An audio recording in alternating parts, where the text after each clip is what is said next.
والصلوات یا اللہ بدنی عبادت تیرے لیے، والطیبات یا اللہ پیسے والی عبادت بھی کس کے لیے ہے؟ جب حضور نے یہ تین تحفے اللہ کے دربار میں پیش کیے، اب اللہ نے بھی تو جواب میں کچھ تحفے دینے تھے۔ اللہ نے فرمایا السلام علیکہ ایھا النبی، یہ بھی آپ نے کتنے ہیں، پہلے کتنے تحفے حضور نے پیش کیے تھے؟ تین۔ اللہ نے جواب میں تین تحفے اسی وقت دیے، فرمایا السلام علیکہ ایھا النبی ورحمۃ اللہ وبرکاتہ۔ میرے حبیب تو نے تین تحفے میرے دربار میں پیش کیے، اب تین تحفے میں تجھے پیش کرنا چاہتا ہوں۔ تو مجھے میزبان سمجھ کے تین تحفے دے رہا تھا، میں تجھے اپنے عرشوں کا مہمان سمجھ کے تین تحفے دینے لگا ہوں۔ السلام علیکہ۔ اگر آپ کی توجہ ادھر ایک جملہ تو مولانا عمران صاحب جو حضرت دہلوی شاہ صاحب رحمۃ اللہ نے اپنی کتاب میں لکھا، بڑا خوبصورت جملہ حضرت فرماتے ہیں، کیوں بھائی مہران بھائی، کسی کو ہم سلام کب پیش کرتے ہیں، سلوٹ کب دیتے ہیں اس کو؟ جب اس کی کوئی خدمت سامنے آئے، یار اس کا بڑا مقام ہے، چلو اس کا استقبال کرتے ہیں، السلام علیکم۔ اس نے ہمارے قوم اور علاقے کی ترقی کا سوچا ہے، ہم کہتے ہیں سر ہم آپ کو سلوٹ پیش کرتے ہیں، آپ کی خدمات ہے۔ نیلوی شاہ ہمارے دادا استاد گزرے ہیں، جیل میں موت آئی، ظالموں نے جھوٹے مقدمے میں پھنسایا اور بڑی بیماری میں تقریباً 96 سال کی عمر میں ہتھکڑی لگی ہوئی تھی اور جیل میں فوت ہوئے اور جیل سے جنازہ نکلا اور وہیں پہ کہیں دفن کر دیے گیا اسلام آباد کے علاقے میں۔ اپنے علاقے میں ان کی میت نہیں آنے دی گئی، اتنا سخت پریشر تھا۔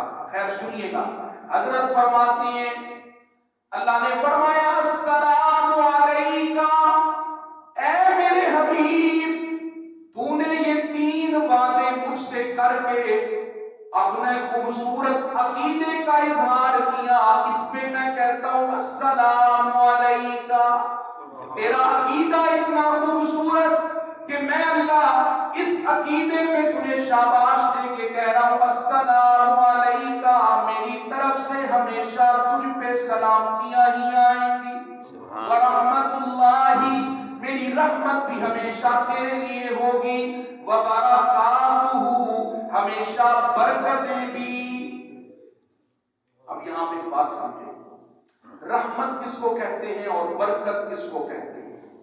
رحمت کہتے ہیں کچھ نہ ہو سب کچھ ہو جائے، کس کو کہتے ہیں؟ رحمت۔ بیٹی کو ہم کیا کہتے ہیں؟ بیٹی کیا ہوتی ہے؟ اللہ کی رحمت ہے۔ بیٹی کے آنے سے پہلے گھر میں کوئی رحمت نہ بھی ہو، جب آ جائے اللہ تعالیٰ اتنی رحمتیں فرماتے ہیں انسان برداشت نہیں کر سکتا، بعض اوقات سنبھال اور سمیٹ نہیں سکتا، اتنی رحمتیں انسان کے گھر نازل ہونا شروع ہو جاتی ہیں۔ تو رحمت کہتے ہیں کچھ نہ ہو اللہ سب کچھ بنا دے، اور برکت کہتے ہیں تھوڑا ہو اللہ زیادہ بنا دے۔ اس کائنات میں جتنے نبی آئے، بڑی دعوے سے بات کرنے لگا ہوں، کوئی نبی ایسا نہیں، کسی نے 1000 سال عمر گزاری، کسی نے 1300 سال زندگی گزاری، کسی نے 400 سال زندگی گزاری، اتنی لمبی زندگی گزارنے کے باوجود کوئی پیغمبر اپنی موت کے وقت یہ نہیں کہہ سکا کہ میرا مشن مکمل ہو گیا ہے۔ یہاں رحمت اور برکت تو دیکھو، 63 سال عمر ہے، اس میں سے بھی صرف 23 سال دین کے کام کے ملے، اور میرے پیغمبر جاتے ہوئے کہہ رہے ہیں الیوم اکملت لکم دینکم، میں 23 سالوں میں جا رہا ہوں اور اپنے مشن کو مکمل کر کے جا رہا ہوں، مشن کو دھورا نہیں ہے، پورا کر کے اس دنیا سے جا رہا ہوں۔ یہ تھی برکت میرے پیغمبر کو جو حاصل ہوئی۔ معراج کی رات اللہ نے کہا تھا السلام علیکہ ایھا النبی ورحمۃ اللہ وبرکاتہ۔ تقریباً آدھی التحیات ہم نے سمجھ لی، آگے چلیے۔ آگے فرمایا السلام علینا وعلی عباد اللہ الصالحین۔ پڑھتے ہیں نا آپ کی التحیات، آئندہ کا سوچ بدلنی ہے آپ نے التحیات پڑھتے ہوئے، ہم اس میں رب سے کہتے کیا ہیں؟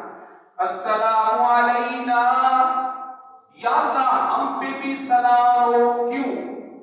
دنیا میں کوئی لیڈر، کوئی حکمران کسی اعلیٰ مقام پہ پہنچ جائے پھر اپنے پیچھے والوں کو بھول جایا کرتا ہے، اب ایک یہ بات بھی میں آپ کو سمجھاؤں، آپ نہیں دیکھتے اپنے M P M L A کو، آپ سے ووٹ لے کے جب اسمبلی میں پہنچتے ہیں مڑ کے تھوڑے ویکھتے بھی کوئی نہیں، تھوڑی گلیاں نہیں دیکھتے، تھوڑے محلے نہیں دیکھتے، تھوڑی ضروریات نہیں دیکھتے، آپ کا علاقہ، اس کا اسپتال، اس کے کاروبار کو نہیں دیکھتے. کیوں؟ اسمبلی میں گئے بھول گئے، مقام ملا بھول گئے. لیکن قربان جاؤں اپنے پیغمبر میں، پورا خاندان میں قربان کر دوں محمد کے جوتے کے ساتھ لگی ہوئی مٹی پہ، صلی اللہ، محبت سے کہو صلی اللہ.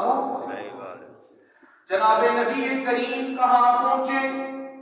اس مقام پہ پہنچے جہاں کوئی نبی، کوئی ولی، کوئی زندہ اور مردہ نہیں پہنچ سکتا. حتیٰ کہ جبرائیل بھی پیچھے رہ گئے تھے، حضور اکیلے آگے گئے تھے. اس مقام پہ بھی پہنچ کے حضور نے مجھے اور آپ کو یاد رکھا ہے. اکبری مسجد میں آنے والے میرے دوستوں، کبھی کبھی یہ سوچ کے رونا آتا ہے، اور آپ بھی آئندہ یہ سوچیے گا، میں وہ ہوں جس کے لیے میرا پیغمبر رب کے دربار میں رویا کرتا تھا. ہم نماز نہیں پڑھتے، ہم روزہ نہیں رکھتے، ہمارے اعمال نہیں ہیں، ہمارے حقوق پورے نہیں ہو رہے، بے حیائی ہمارے اندر ہے، فحاشی ہمارے اندر ہے، عریانی ہمارے اندر ہے. لیکن حضور نے ہمیں کتنی حیثیت دی، میری اور آپ کی مغفرت کے لیے حضور اللہ کے دربار میں رویا کرتے تھے. بلکہ ایک دفعہ عید کا موقع تھا، قربانی کی، حضور نے ایک جانور ذبح کیا اپنے گھر والوں کی طرف سے، دوسرے جانور کو ذبح کر کے فرمایا اللہم تقبل من محمد ومن آل محمد ومن امتی محمد. یا اللہ قیامت تک آنے والا آخری وہ میری امت کا فرد جو قربانی کی طاقت نہیں رکھتا، میں آج اس کی طرف سے قربانی کر رہا ہوں، قبول فرما. حضور نے اتنی ہماری فکر کی تھی، ہم نے کتنی فکر کی ہے حضور کے دین کی. آپ سارے لوگ جمعہ پڑھنے آئے ہیں، ناراض نہ ہونا، یہ نماز صرف رمضان میں فرض ہوتی ہے. کیوں بابا جی؟ مجھے تو یہ لگتا ہے، میں اپنی مسجدوں کو جب بھرا بھرا دیکھتا ہوں نا رمضان میں، مجھے تو یہ لگتا ہے کہ رمضان میں نماز فرض نہیں ہے. جس اللہ کی رضا کے لیے تم نے رمضان میں نماز پڑھنی ہے، وہ اللہ تو حی اور قیوم ہے، وہ ہمیشہ زندہ ہے. تم صرف رمضان میں منوانے آ جاتے ہو. ناراض نہیں ہونا میرے دوستوں، حضور کی اپنے ساتھ محبت دیکھو اور اپنی سستی اور بے وفائی بھی دیکھو، کل جواب دینا ہے اللہ کے دربار میں. خیر آ جائیے سبق پہ. اللہ نے فرمایا السلام علیکہ، میرے حبیب تجھ پہ سلامتیاں ہوں، ورحمت اللہ، اور تجھ پہ رحمتیں ہوں، وبرکاتہ، اور تجھ پہ برکتیں ہوں. یہ تین جملے کہے نا کافی تھے. حضور نے اللہ کی سلامتیاں بھی لے لی، رحمتیں بھی لے لی، برکتیں بھی لے لی، کافی تھا. لیکن حضور اس رات مجھے اور آپ کو نہیں بھولے.